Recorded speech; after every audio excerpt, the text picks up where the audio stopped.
Hi viewers, இன்றைக்கி சென்னையோட அவுட்ஸ்கட்ஸில் இருக்கிற ஒரு ஏரியும் அதுக்கு பக்கத்தில் இருக்கிற கோவிலையும் தான் விசிட் பண்ண போகிறோம். நீங்கள் இந்த சேனலை முதல் தடவையாக பார்க்குறதா இருந்தால் சப்ஸ்கிரைப் பண்ணிக்கோங்க, நோட்டிஃபிகேஷன் பெல் ஐக்கானை கிளிக் பண்ணிக்கோங்க. அப்புறம் இந்த வீடியோவை ஸ்கிப் பண்ணாமல் ஃபுல்லாக பாருங்கள். இந்த பிளேஸுக்கு OMR வழியாகவும் GST ரோடு வழியாகவும் வரலாம். டுவார்ட்ஸ் வண்டலூர் கேளம்பாக்கம் ரோடு அந்த ரோட்டில் வரணும். மேலக்கோட்டையூர் அப்படிங்கிற ஊர்லேருந்து உள்ளுக்குள்ளே குமிழி அப்படிங்கிற ஏரியாவுக்குள்ளே போகணும். இப்போ நீங்கள் பார்த்துட்டு இருக்கிறது இந்த குமிழியோட மலை தான். நம்ம வந்திருக்கிறது குமிழி ஏரி. என்ட்ரன்ஸில் அந்த லுக்கு என்ன பியூட்டிஃபுல்லாக இருக்குது பாருங்கள். வாங்க உள்ளே போகலாம். நாங்கள் வந்த அன்றைக்கி இங்கே ஆட்கள் ரொம்ப கம்மியாக தான் இருந்தாங்க. ஒரு ஃபேமிலி மட்டும் வந்து அந்த பிளேஸில் டைம் ஸ்பெண்ட் பண்ணிகிட்டு இருந்தாங்க. யூஸ்வலாக வீக்கெண்ட்ஸில் நிறைய பேர் வருவாங்கன்னு சொல்கிறாங்க. ஒரு மலைத்தொடரும் ஏரியும் ஒன்றா சேர்ந்த இடங்கள் ரொம்ப கம்மி. அதில் இது ஒன்று ரொம்ப பியூட்டிஃபுல்லாக இருக்குது பாருங்கள். இந்த இடம் ரொம்ப அமைதியாக பீஸ்ஃபுல்லாக இருக்குது. இந்த மலையோட ரிஃப்ளெக்ஷன் தண்ணியில் பார்க்கும்போது ரொம்ப அழகாக இருக்குது பார்க்குறதுக்கு.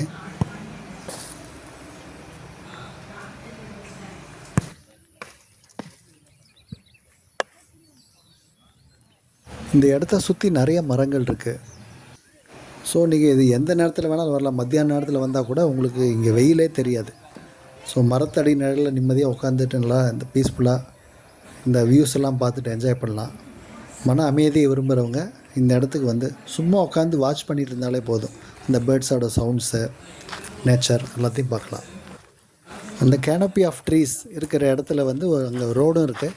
நீங்கள் அது வழியாக நடந்து அந்த எண்டு வரைக்கும் அந்த மலைத்தொடரோட அந்த எண்டு வரை போகலாம். ஸோ அதுக்கு மேலே போக முடியாது, ஏன்னா ரிசர்வ் ஃபாரஸ்ட் ஏரியா. அங்கே போய்ட்டு அப்படி ஒரு வாக்கிங் மாதிரி போய்ட்டு திரும்பி வந்துக்கலாம்.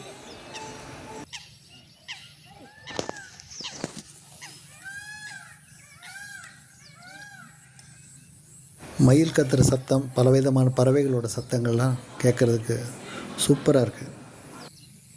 வேலையில் ஸ்ட்ரெஸ்ஸு, ஃபேமிலியில் பிரச்சனைகள் அந்த மாதிரிலாம் இருந்ததுன்னா இந்த மாதிரி ஒரு பீஸ்ஃபுல்லான பிளேஸுக்கு வந்து நிம்மதியாக சும்மா உட்காந்துருந்து அப்படியே வாட்ச் பண்ணிகிட்டு இருந்தாலே போதும்.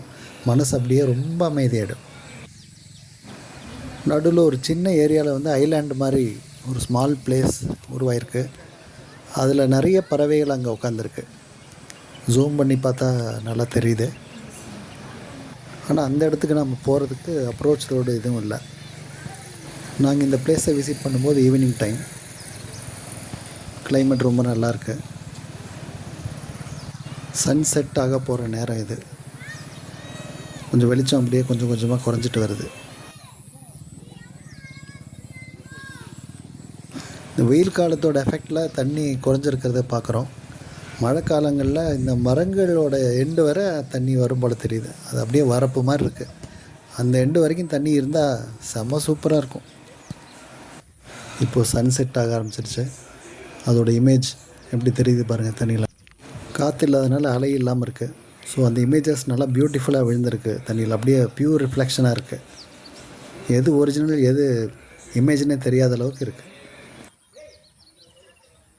மெயின்டெனன்ஸ் கொஞ்சம் கம்மியாக தான் இருந்த மாதிரி தெரிஞ்சுது. இந்த வாட்டர் பிளான்ட்ஸ் எல்லாம் நிறைய முளைச்சிருக்கு. ரொம்ப தூரத்துக்கு உள்ளுக்குள்ளே போயிருக்கு வாட்டர் பிளான்ட்ஸு. அது எதுவுமே க்ளீன் பண்ணாமல் இருக்குது.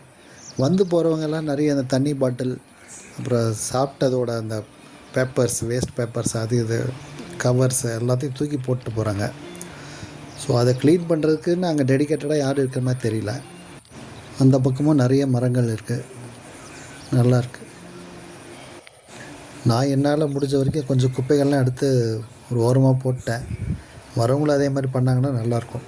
இடம் சுத்தமாக மெயின்டைன் ஆகும். தண்ணியும் ஒன்றும் அவ்வளோ க்ளீனாக இருக்கிற மாதிரி தெரியல. ஒரு மாதிரி ஸ்டேல் வாட்டராக இருக்கிறதுனால அந்த க்ளீனினஸ் இல்லை. ரன்னிங் வாட்டர் மாதிரி இருந்ததுன்னா நல்லாயிருக்கும். இல்லை மழை எதாவது பெஞ்சு கொஞ்சம் தண்ணி சேர்ந்தால் கூட நல்லாயிருக்கும். தண்ணி கடியில் கொஞ்சம் மீனெல்லாம் நீந்திட்டு இருக்கிறது தெரியுது. தண்ணி கிளியராக இருந்தால் இன்னும் நல்ல ஒரு கிளியர் விஷன் கிடைக்கும். ரொம்பவே பிளர்டு வியூவாக தான் இருக்குது அது பார்க்குறதுக்கு. இப்போ ஆல்மோஸ்ட் காற்றே சுத்தமாக இல்லை. ஆனால் வேவ்ஸை கூட இல்லை. அப்படியே ஸ்டில்லாக இருக்குது வாட்டர். நாங்கள் வந்திருந்தப்போ ஒரு ஃபேமிலி விசிட் பண்ணியிருந்தாங்க. அவங்க குழந்தைங்களோட ஒரு 5-6 பேர் இருந்திருப்பாங்க. அவங்க தான் அந்த இடத்துல நல்லா என்ஜாய் பண்ணிகிட்டு இருந்தாங்க. அவங்களோட குழந்தைங்க ரொம்ப ஹாப்பியாக டைம் ஸ்பெண்ட் பண்ணுறத பார்க்க முடிஞ்சுது. சாப்பாடு போட்டுக்கலாம் ஒரு நேரம் அப்ப என்ன கூட்டு போறீங்களாமா சின்ன வயசுல எதுக்கு கூட்டு போறேன் பூரிலாம் போடுவோம் நம்ம கூட மீன் சாப்பிடுவோம் பூரியெல்லாம் போட்டால் மீன் தான் சாப்பிடுவோம் அப்புறம் இல்லை ஆமாம் ஒரு இடத்துக்கு கூட்டு போகலாம் ஆமாங்க சார்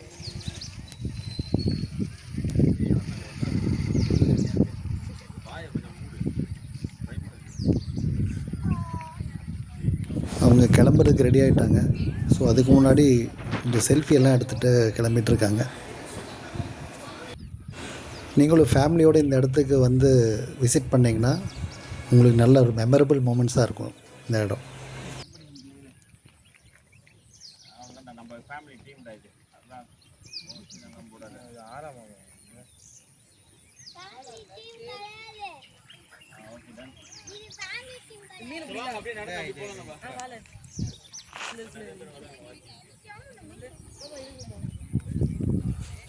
ஏரியில் நிறைய டைம் ஸ்பெண்ட் பண்ணியாச்சு. அடுத்தது இங்கே வர வழியிலே ஒரு கோவில் ஒன்று இருந்தது. இப்போ அந்த கோவிலுக்கு தான் நம்ம நெக்ஸ்ட்டு போகிறோம். இது ஒரு சிவன் கோவில். ஃப்ரண்டில் வந்து பெரிய பிள்ளையாரை வச்சுருக்காங்க. லாஜானுபவா சூப்பராக இருக்குது.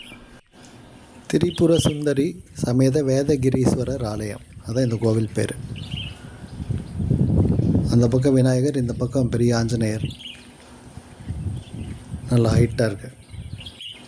பெரிய பக்த ஆஞ்சநேயராக வச்சுருக்காங்க. இதுக்கு பேக்ட்ராப் பார்த்திங்கன்னா மலை தான். பின்னாடி ஒரு மலை இருக்குது, மேலே ஒரு சிவலிங்கம் கூட இருக்குது. முன்னாடியெல்லாம் அந்த மலை மேலே ஏறி மேலே இருக்கிற லிங்கத்துக்கு வந்து பூஜையெல்லாம் பண்ணிகிட்டு இருந்தாங்க. இப்போ அது வந்து அலௌடு இல்லை. இப்போது ரிசர்வ் ஃபாரஸ்ட் ஏரியாங்கிறனால யாரையும் அலோவ் பண்ணுறதில்ல மலை மேலே.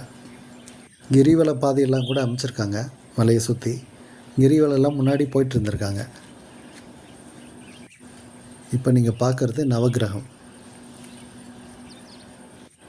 சின்ன சின்னதாக ஒரு சந்நிதி, ஒரு சுவாமிக்கு நிறைய சந்நிதிகள் இருக்குது. ஒன்றொன்றுக்கும் சின்ன சின்னதாக மண்டபம் மாதிரி கட்டி சிலையை பிரதிஷ்டை பண்ணியிருக்காங்க. நல்லாயிருக்கு பார்க்க.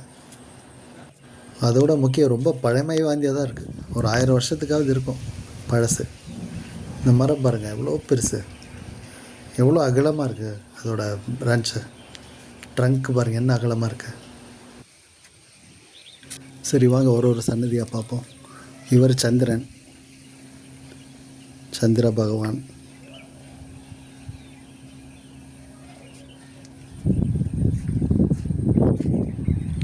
அது நவகிரகம், அப்போவே பார்த்தது தான். இது காலபைரவர் சன்னதி.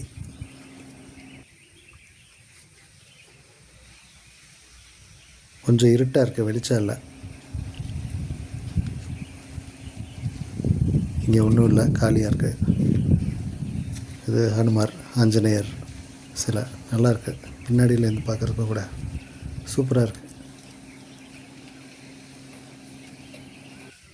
இந்த கோவில் யாருக்கும் தெரியறதில்ல, இவ்வளோ அழகாக இருக்குது. நிறைய பேர் வரணும் இங்கே.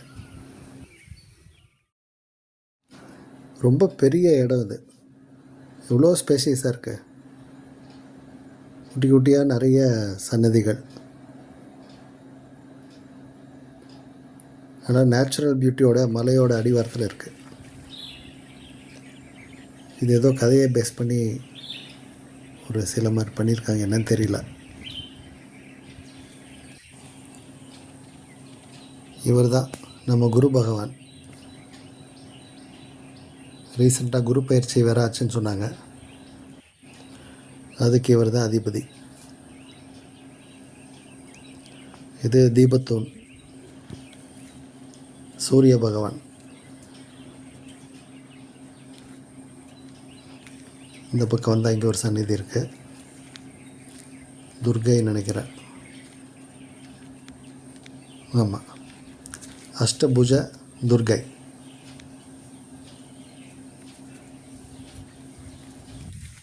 இப்போது மெயின் கோவில் சந்நிதி கிட்டே போயிட்டுருக்கோம். இது நந்தி பகவானுக்கு எவ்வளோ பெரிய ஒரு மண்டபம் கட்டி வச்சுருக்காங்க பாருங்கள், பிரம்மாண்டமாக இருக்குது.